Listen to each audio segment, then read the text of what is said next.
A fé que promove unidade. Um nível de fé, irmãos, que nos faz estar conectados, que nos faz estar unidos. Unidade, irmãos, ela não tem a ver com uniformidade. Nós nunca seremos iguais, mas uma vez que estamos unidos, nós nos tornamos fortes. A gente sempre terá diferenças, a gente sempre terá discordâncias, mas a unidade, ela precisa prevalecer sobre essas realidades que compõem uma família. Quando eu falo de família, eu falo família biológica, mas também se estende para a família da fé chamada igreja. Porque tudo aquilo que a gente vive como família biológica, a gente também vive como família da fé. Deus nos deu duas famílias, família biológica e a família da fé chamada igreja.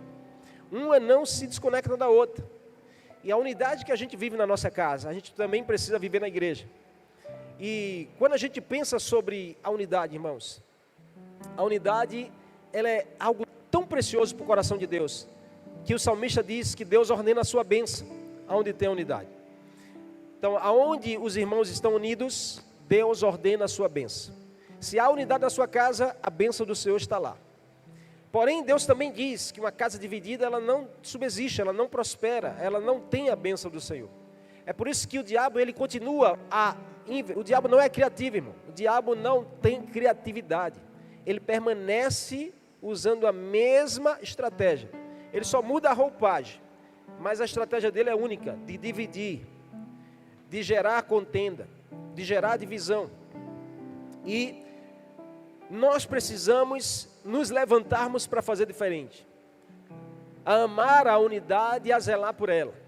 Então, nós precisamos entender, quando a gente fala sobre o poder da unidade na família, sobre o nível de fé que promove a unidade, nós precisamos entender que uma das maiores crises da família de hoje não é a falta de recursos, ainda que a falta de recursos gere crise, mas a maior crise das famílias hoje é a falta de conexão, é a facilidade de se desconectar, é a facilidade de romper um relacionamento, de romper uma amizade, de romper uma irmandade, é a facilidade de a gente se sentir sozinho, desconectado, isolado, é a facilidade de a gente querer ir embora, de deixar tudo para trás. Nós vivemos numa geração, irmãos, em que as coisas são trocadas facilmente, em que as coisas são substituídas de forma rápida.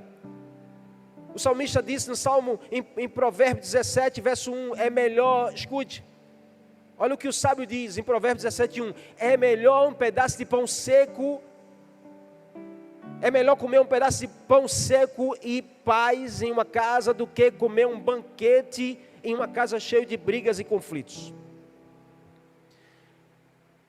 Existe uma bênção do Senhor sobre uma família unida.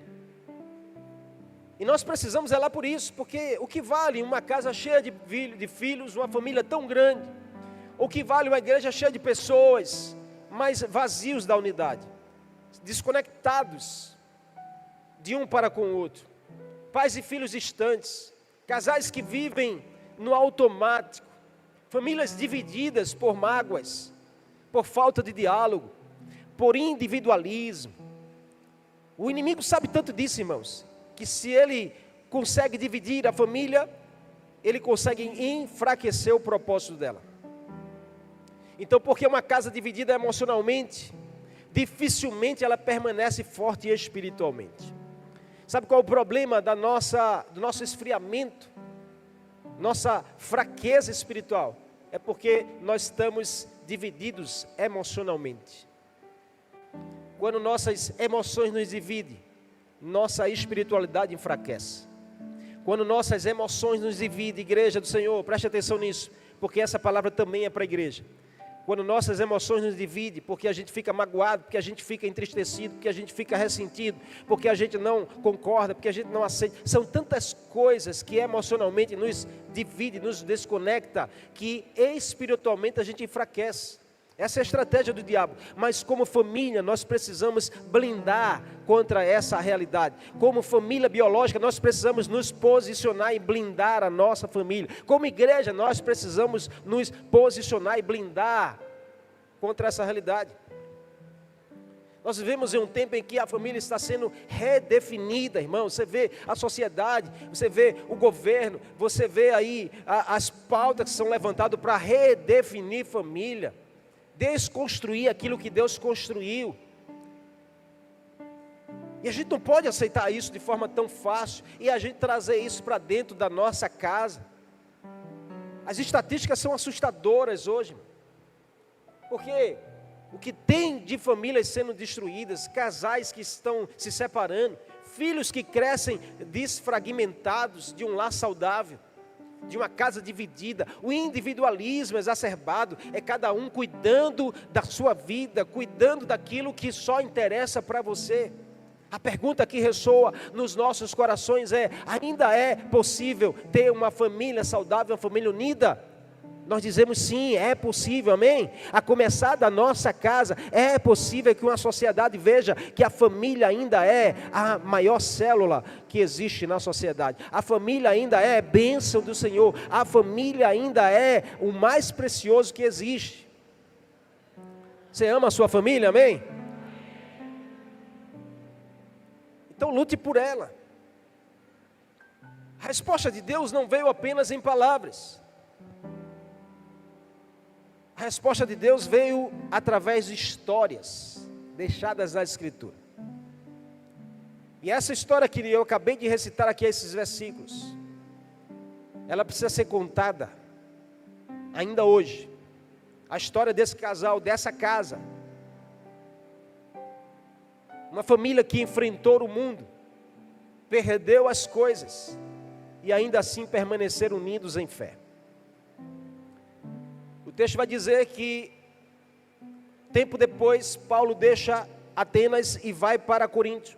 Chegando na cidade de Corinto, Paulo ali encontra um judeu chamado Áquila.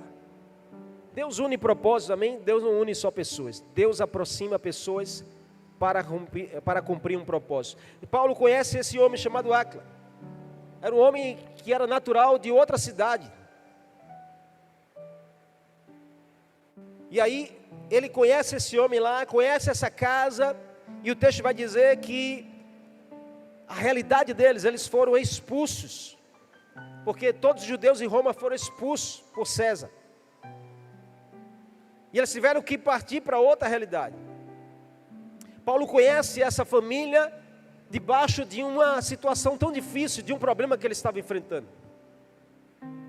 Paulo conhece a circunstância dessa casa, não em tempos muito bons, mas a Bíblia vai dizer que Paulo, ele foi bem recebido por essa casa, ao ponto de passar a morar com eles.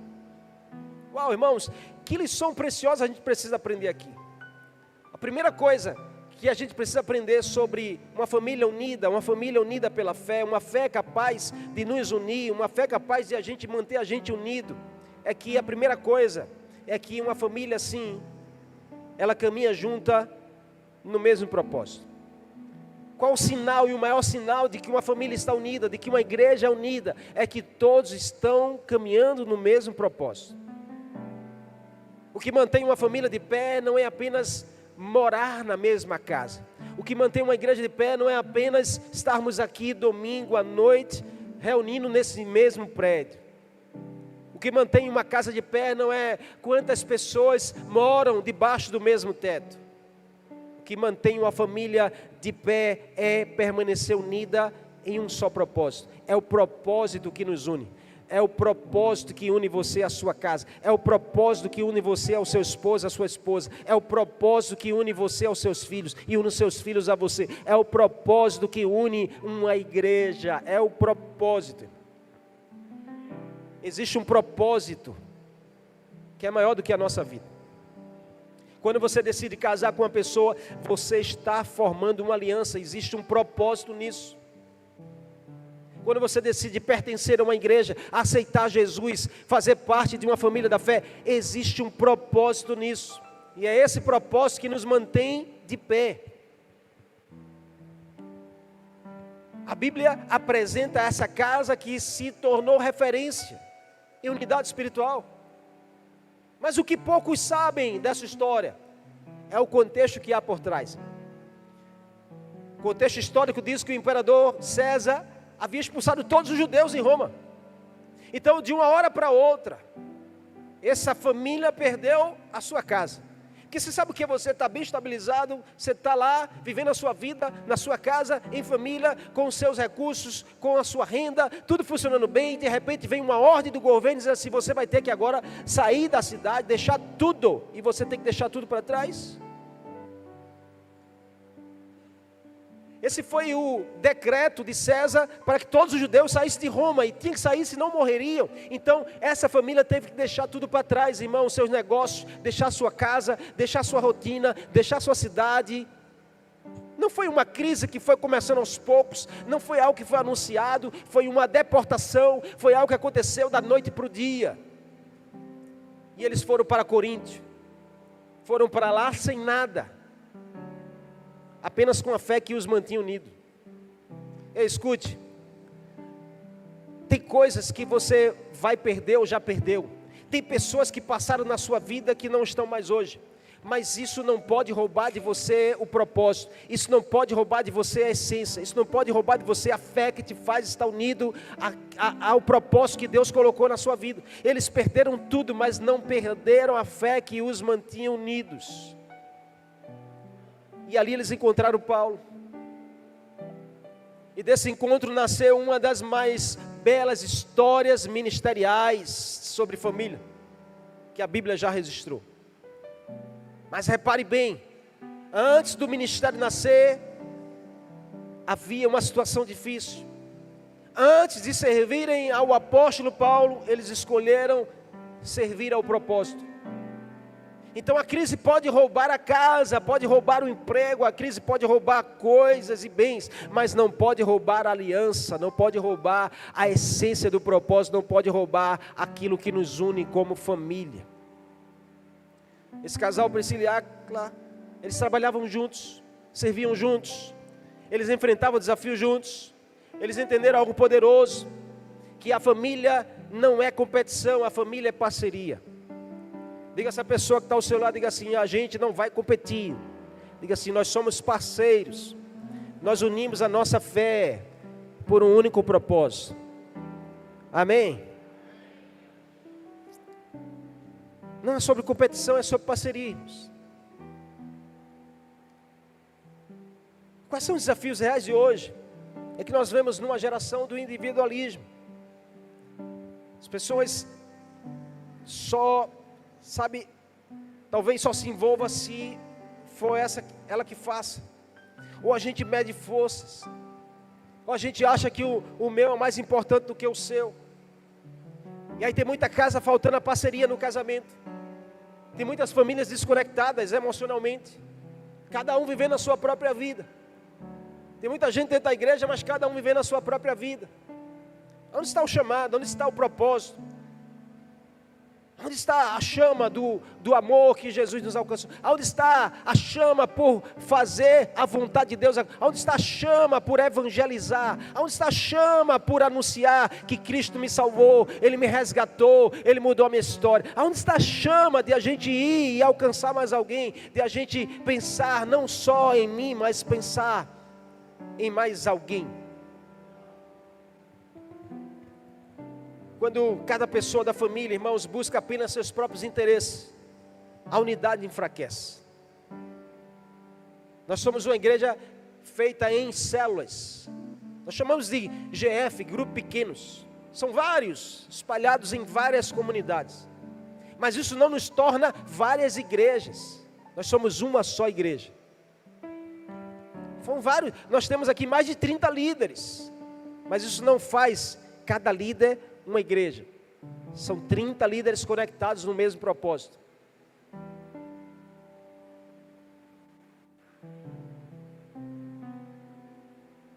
Se assim não for, nós enfraquecemos espiritualmente.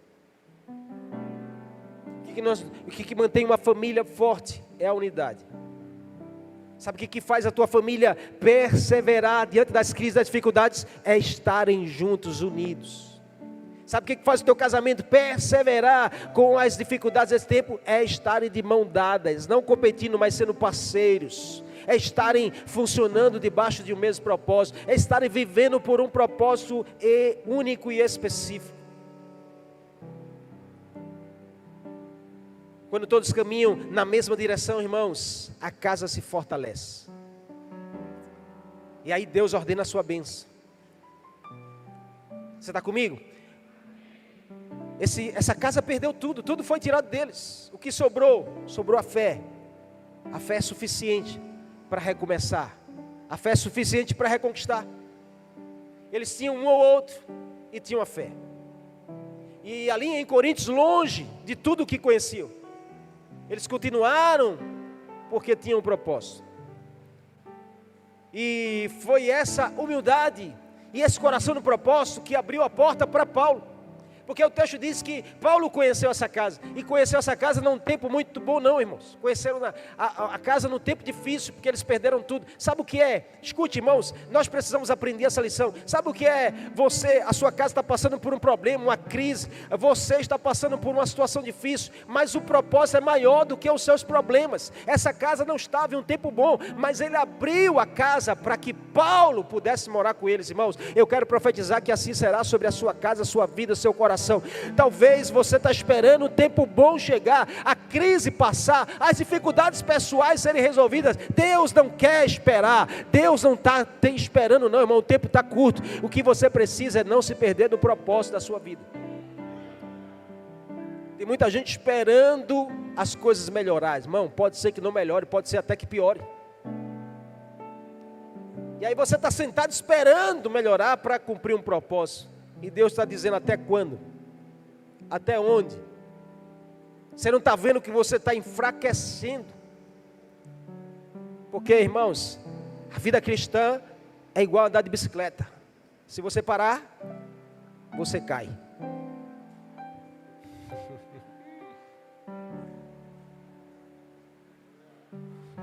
Gostou dessa ilustração, né?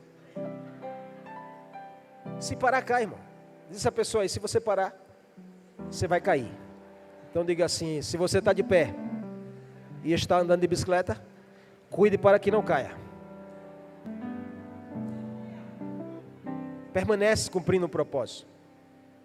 Aqui fica claro que eles não estavam vivendo um dia bom, tempo bom, mas eles não deixaram para trás o propósito que os alcançou. Não deixe para trás aquilo que o Senhor alcançou você, começou no teu coração. Lembra do teu primeiro amor, lembra do queimou no teu coração para cumprir. Tem mais alguém que você precisa abrir a porta, tem mais uma casa que você precisa ir lá e alcançar, tem mais uma vida esperando pela palavra que você carrega. Essa casa não dependia das condições externas favoráveis, irmãos. Ela era intencional e inabalável. Nós somos essa igreja. Nós estamos passando por várias situações difíceis como igreja. Mas nós precisamos permanecer sendo essa igreja. Que o propósito é maior. Que a gente continua de pé porque nós estamos unidos. Nós continuamos inabaláveis. As portas do inferno não prevalecerão sobre a igreja do Senhor que está aqui. Nós continuamos abrindo as portas, recebendo as pessoas que vão passar a caminhar conosco, vão passar a cumprir o mesmo propósito, vão passar a crescer junto. Assim foi aquela família, abriu as portas para Paulo morar com eles.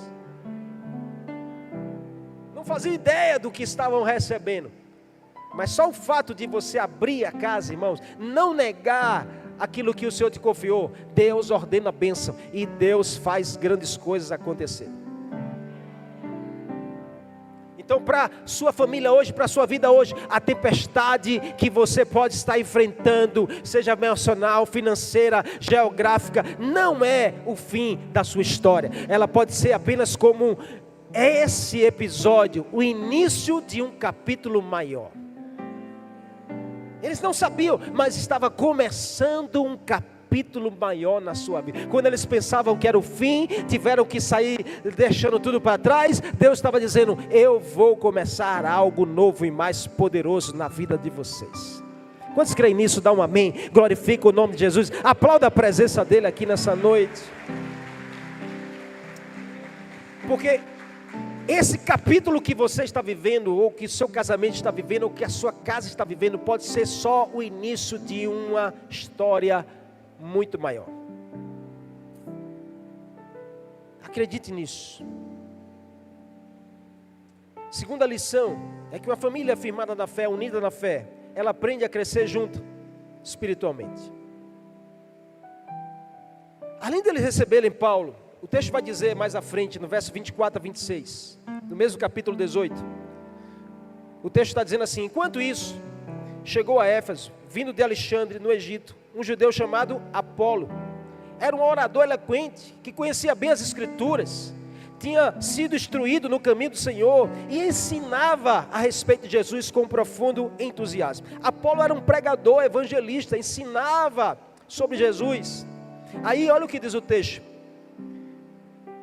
que com entusiasmo e exatidão, embora só conhecesse o batismo de João. Quando o ouviram falar corajosamente na sinagoga, então essa casa, Priscila e Áquila, o chamaram de lado e lhe explicaram com mais exatidão o caminho de Deus. Irmãos, é incrível. A casa estava passando por uma estação difícil. Tem que recomeçar, tem que reconstruir. Às vezes, irmãos, a gente perde coisas, perde bens. A gente perde uma estabilidade financeira. Às vezes a gente perde algo que a gente conquistou com tanto suor.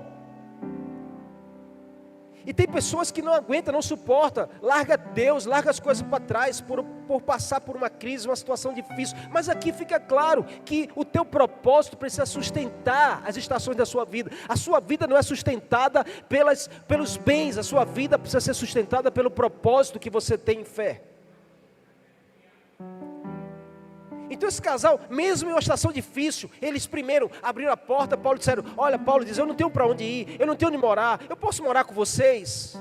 Eles olharam um para o outro, dizendo assim: rapaz, a gente perdeu tudo, a gente não tem nada, como é que a gente vai ainda receber mais alguém? É aí onde Deus nos abençoa, é aí onde Deus nos faz prosperar, irmão. É aí onde Deus começa a mudar a nossa história, quando a gente está com o coração aberto para cuidar de alguém, quando a gente está com o coração aberto a olhar para nossas dificuldades, e a nossa dificuldade não nos limita, existe um propósito maior. O Deus que me trouxe até aqui vai me sustentar aí mais além. Eu vou cumprir o meu propósito, eu vou abençoar mais alguém, mas eu não tenho nada. Mas o Deus que te sustenta, Ele te dá o que você precisa.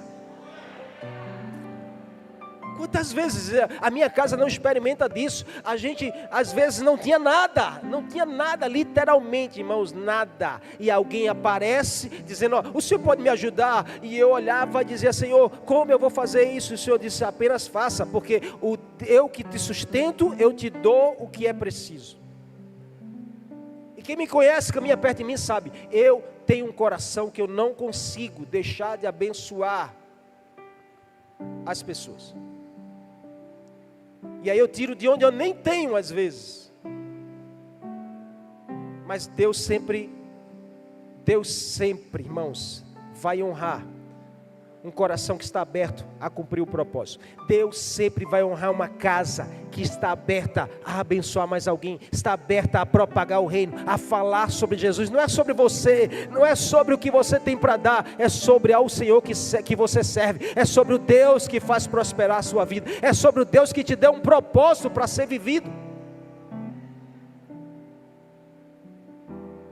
E eles disseram: vem, Paulo, morar com a gente. Ó, a gente está recomeçando, reconstruindo. Algumas pessoas poderiam dizer, hoje dizer assim: mas Deus, o Senhor não está vendo que eu já estou passando por um problema e o Senhor quer me dar mais uma situação difícil, mandando alguém vir para cá? Mas, irmãos, quando a gente olha para o propósito, a gente não limita as coisas a acontecer. Tem muita gente que já poderia estar cuidando de pessoas, mas está esperando melhorar, está esperando as coisas mudar, está esperando a crise passar. Irmãos, você não tem que esperar, você tem que ir, você tem que dar o passo, você tem que avançar, você tem que deixar Deus se guiar, você tem que abrir a porta. Além de Paulo chegar, eles estão lá na sinagoga quando vê Apolo, um pregador eloquente, ousadia, pregando o reino de Deus, mas ele só ia até o conhecimento de batismo de João. Terminou da pregação, a casa chega dizendo: ó, Apolo, chega aqui, vem cá, vamos crescer junto, vamos aprender junto, deixa eu te ensinar. Irmãos, escute, balança a pessoa que está ao seu lado aí para ela despertar nessa noite e diz assim: preste atenção no que Deus está te falando. Vai lá dizer ela, preste atenção no que Deus está te falando. Deus está dizendo para você que você precisa ajudar alguém mais fraco a crescer na fé. Essa é a missão da família, a missão da igreja. Romanos capítulo 15, Paulo viveu essa experiência na casa dessa família. Sabe o que é ver a família lá, pegando Apolo, dizendo, Paulo, senta aqui, vamos estudar a palavra, vamos aprender junto, vamos crescer junto do conhecimento, vamos lá, eu sei que você já está fazendo com muita excelência, muito bem feito, mas chega para perto aqui, porque a gente vai crescer junto. Às vezes, irmão, a gente não quer, a gente diz assim, não, eu vou ter esse trabalho não, cada um que se vire. E olha, sabe qual é o maior erro? A gente tratar os mais fracos como se eles já fossem fortes. É a gente tratar os nossos filhos como se eles já fossem adultos. Tem muito pai e mãe errando aí. Escute, a gente quer tratar as crianças como se elas já fossem adultas. A gente cobra como adulto, a gente exige como adulto, a gente usa a linguagem de adulto, a gente quer falar que eles façam coisas de adultos. Mesma coisa é a igreja do Senhor. Quando o discípulo é mais novo, está chegando agora, começando a caminhada cristã, irmãos, ele precisa aprender as coisas. Aí, falhou, errou, a gente já julga, a gente já aponta, a gente já deixa para trás, a gente já esquece. Não, irmão, a gente precisa ter muito amor, amém? Muito amor. Coloca a mão no ombro dessa pessoa, diga assim, eu profetizo muito amor sobre você, muito amor e muita graça, diga assim, amor e graça e paciência também sobre a sua vida, para você ensinar aos mais novos a crescer na fé, amém? Porque, escute, não, diga ela assim, não tem coisa melhor para crescer do que ensinar. Quem ensina cresce. Quem ensina cresce. Eu não conheço nenhum discípulo que começou a cuidar de outro discípulo que não cresceu.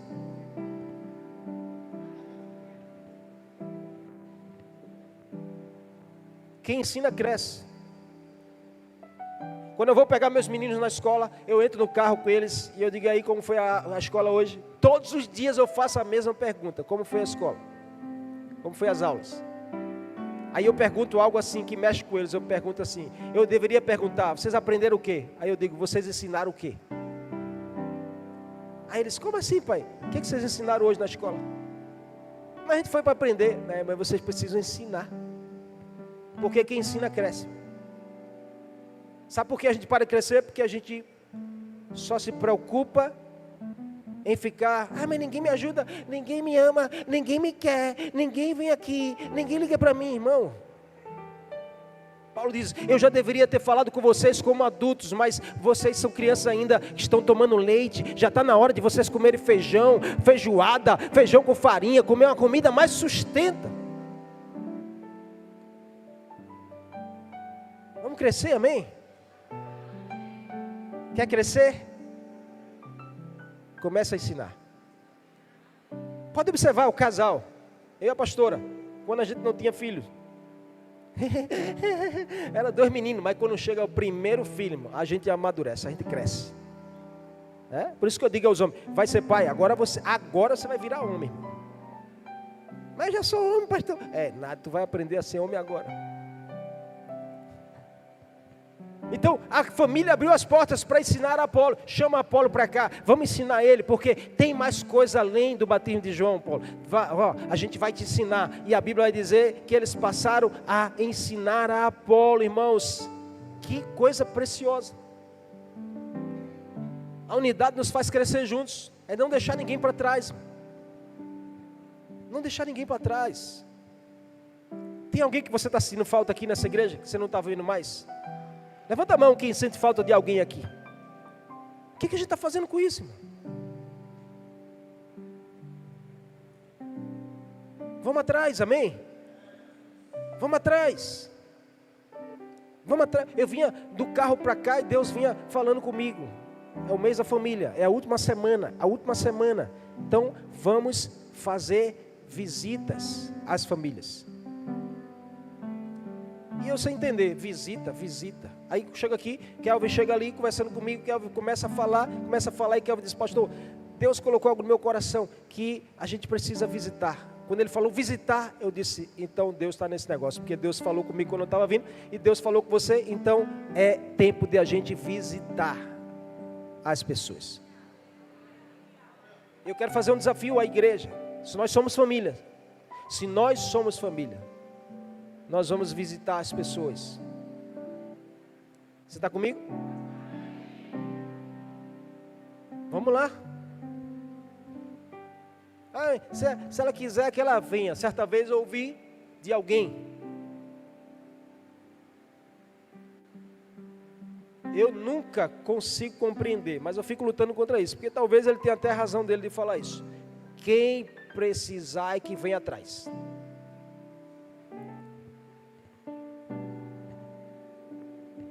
Então vamos atrás de quem precisa, amém? Quem topa assumir esse compromisso nessa semana? Quem topa? Levanta tua mão, irmão. É isso que Deus está te vendo, amém? Que a resposta que você está dando não é para mim, é para o Senhor. Então faça uma visita essa semana a alguém. Vai lá. Só para que ela se sinta amada, é importante. Para que você diga, olha, você está fazendo falta. A gente veio aqui para abençoar a sua vida, orar por você. Chama mais alguém. Ministério de intercessão. Vai começar a escola, né? Avisou sobre a escola? Vai começar a escola, sexta-feira online. Escola Tocando os Céus. Dia 5. Todas as aulas serão online na sexta-feira. Com a Juliana. E aí você quer servir nessa área. É um ministério lindo, porque vai nas casas, faz visita de oração. Vamos mover o ministério essa semana, para fazer várias visitas. Eu creio no poder, irmão, amém? Eu creio no poder de algo que Deus vai liberar nessa semana, sobre a nossa casa, sobre a igreja do Senhor, sobre a nossa família. Apolo experimentou disso. Esse casal começaram a discipular com amor e sabedoria. Discipulado é ferramenta de crescimento e não de controle. A gente não discipula ninguém para controlar para a nossa vida, a gente discipula para crescer no caminho do Senhor. E eles serviram juntos assim. Porque o texto vai dizer lá que Apolo pregava com fervor, mas com conhecimento incompleto. E não foi Paulo quem o corrigiu, foi essa casa, Priscila e Áquila, juntos, que o tomaram consigo e sentaram para ensinar com amor, com paciência, com dedicação, com zelo. Um casal que estudava a palavra junto, orava junto, servia junto. É assim que nós precisamos ser. É assim que a gente cumpre o que a Bíblia diz. É melhor em serem dois do que um. Então, para a nossa família hoje, ore junto com mais alguém. Faça esse movimento. Vá em busca de mais pessoas. Ore por mais alguém. Abençoe mais alguém com ensinamento, com o teu testemunho. Mas pastor, eu não sei muito da palavra. Mas você sabe alguma coisa que você pode ensinar a alguém mais. Essa família não cuidava apenas da sua própria casa. Eles espalhavam maturidade espiritual ao redor. Eles podiam dizer, a gente está passando por tanta dificuldade, então eu não tenho tempo, não tenho condições de ajudar, irmãos. Em nome de Jesus, vamos romper com os limites que a gente dá para nós mesmos e vamos viver o propósito de Deus para a nossa vida e nosso coração. Deus tem um propósito para você e o propósito que Ele tem para você vai além de você mesmo, é para alcançar mais pessoas. O teu testemunho de dor hoje é o testemunho que ajudará alguém amanhã. O teu testemunho de luta hoje será o testemunho de vitória de mais alguém amanhã. O teu testemunho de crise hoje será o testemunho de libertação amanhã de mais alguém. O teu testemunho hoje de cura será o testemunho para mudar a história de alguém amanhã. Não é só sobre você, não é só sobre eu, é sobre o que Deus vai fazer através de nós na direção de mais alguém. Você precisa se enxergar assim, amém? Amém, amém, em nome de Jesus, em nome de Jesus. Chegamos diante do Senhor na eternidade, o que nós vamos dizer para Jesus? Ai, Senhor, eu vivi com muito zelo a minha vida. E o Senhor vai dizer, só a sua vida? Vocês não acham muito pouco seria a salvação se fosse para se preocupar só com você? Mas a salvação é individual. Irmão, não limite a essência dessa palavra de salvação individual, mas não é só única. A gente precisa, como igreja, queimar por isso. Por último, e não menos importante, uma família firmada na fé unida, ela transforma a casa em um lugar de vida. A casa é um lugar de vida. Pula para Romanos, por favor, capítulo 16. E a gente vai terminar aqui. Romanos, capítulo 16. Romanos 16, verso 3. Olha o que Paulo fala depois de muito tempo para frente. Paulo diz assim: quando eu chegar, entregarei cartas de recomendação aos mensageiros que vocês escolherem para levar suas ofertas a Jerusalém. E se for conveniente, que eu também vá. Não, Romanos capítulo 16.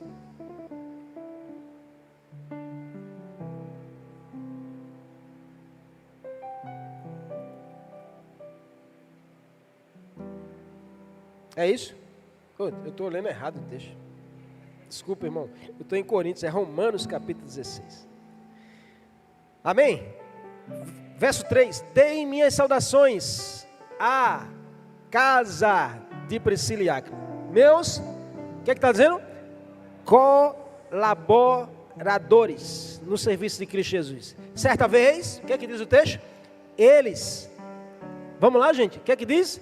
Arriscaram a vida por mim.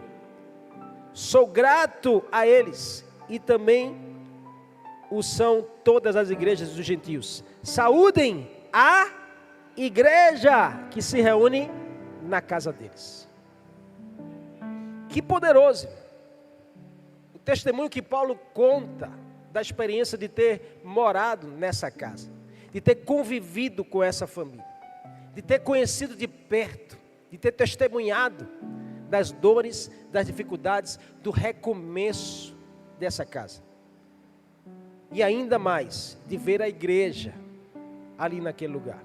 Irmãos, que poderoso é a gente fazer da nossa casa um lugar de vida. Que poderoso é a gente fazer do endereço da nossa casa a igreja do Senhor. Sabe, Paulo menciona que havia uma igreja na casa dessa família. O lar deles não era apenas um endereço, era um ambiente de acolhimento. Por quê? Porque o sinônimo de igreja, irmãos, não há como a gente dizer assim, a igreja de Jesus está ali, se não for um lugar de acolhimento, de vida, um lugar de graça, um lugar de amor, um lugar de perdão, amém? Porque se é diferente, não combina com a igreja, não é assim? Amém? O que vem na tua cabeça quando pensa igreja? O que vem na tua mente quando pensa igreja?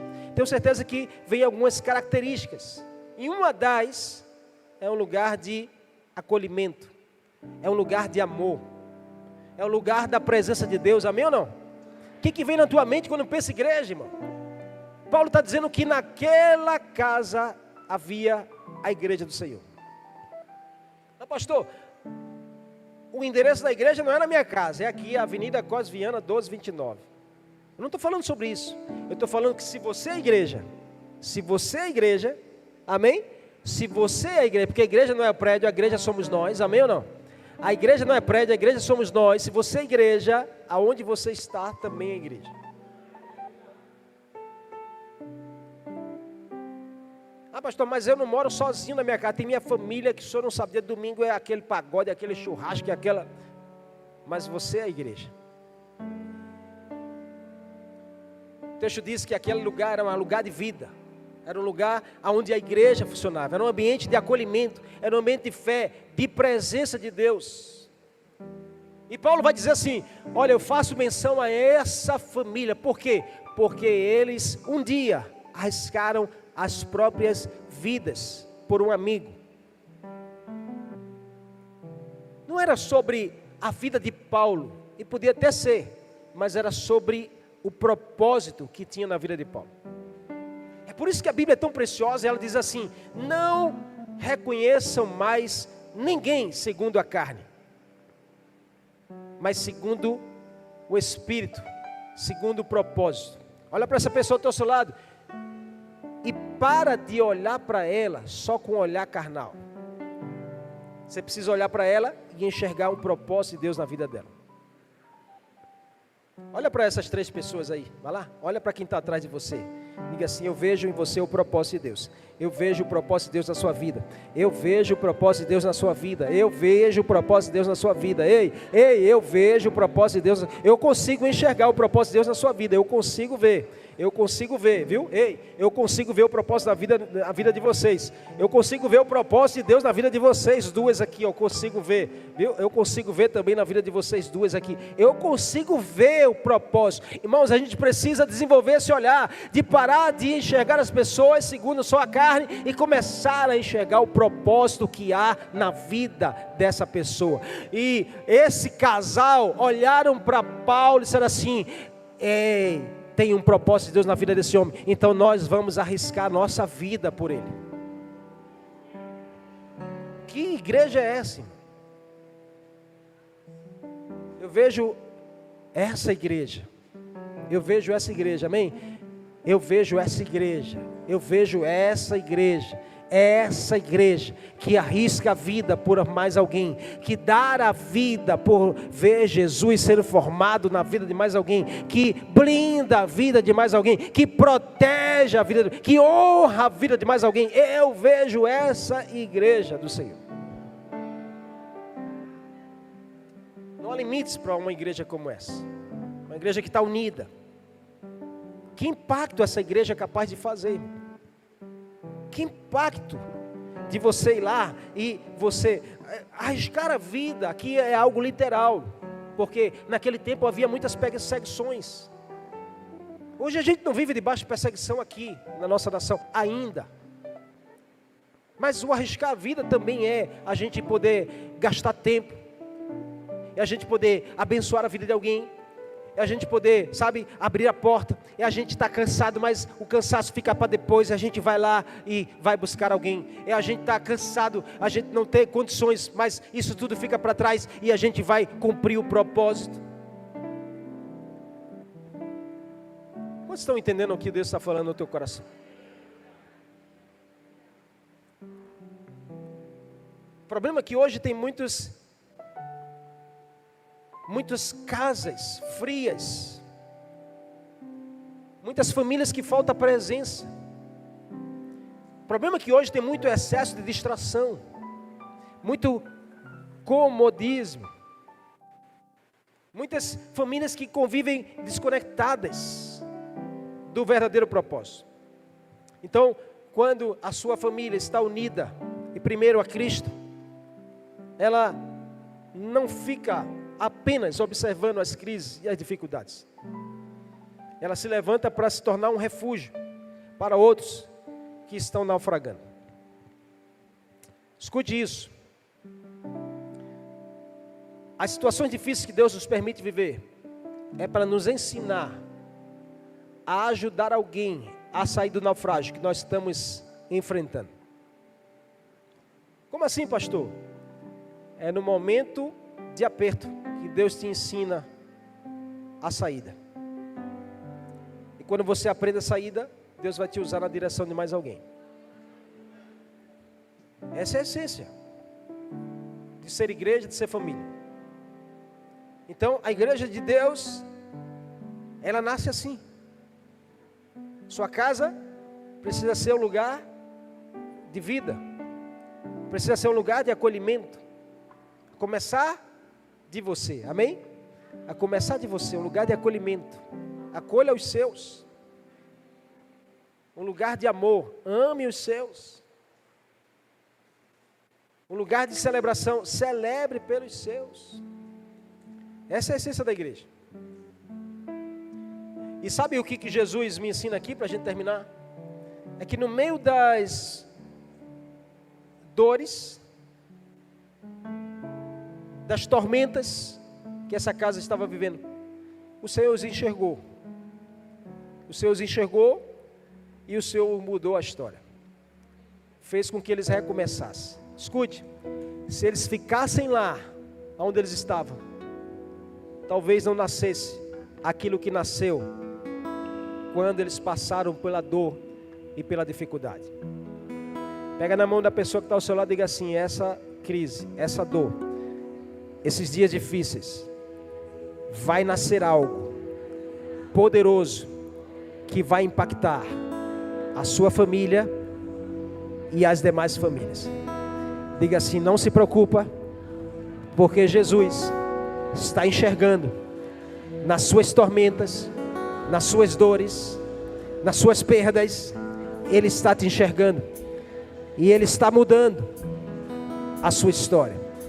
Você não faz ideia do que está para nascer. Diga assim: mas eu profetizo que vai nascer uma igreja poderosa, uma casa acolhedora, uma família que vai testemunhar de que o Senhor é bom e a sua graça e a sua misericórdia os sustenta para sempre. Se você crê nisso, aplauda a presença dEle. Adore a Ele nessa noite. Aleluia.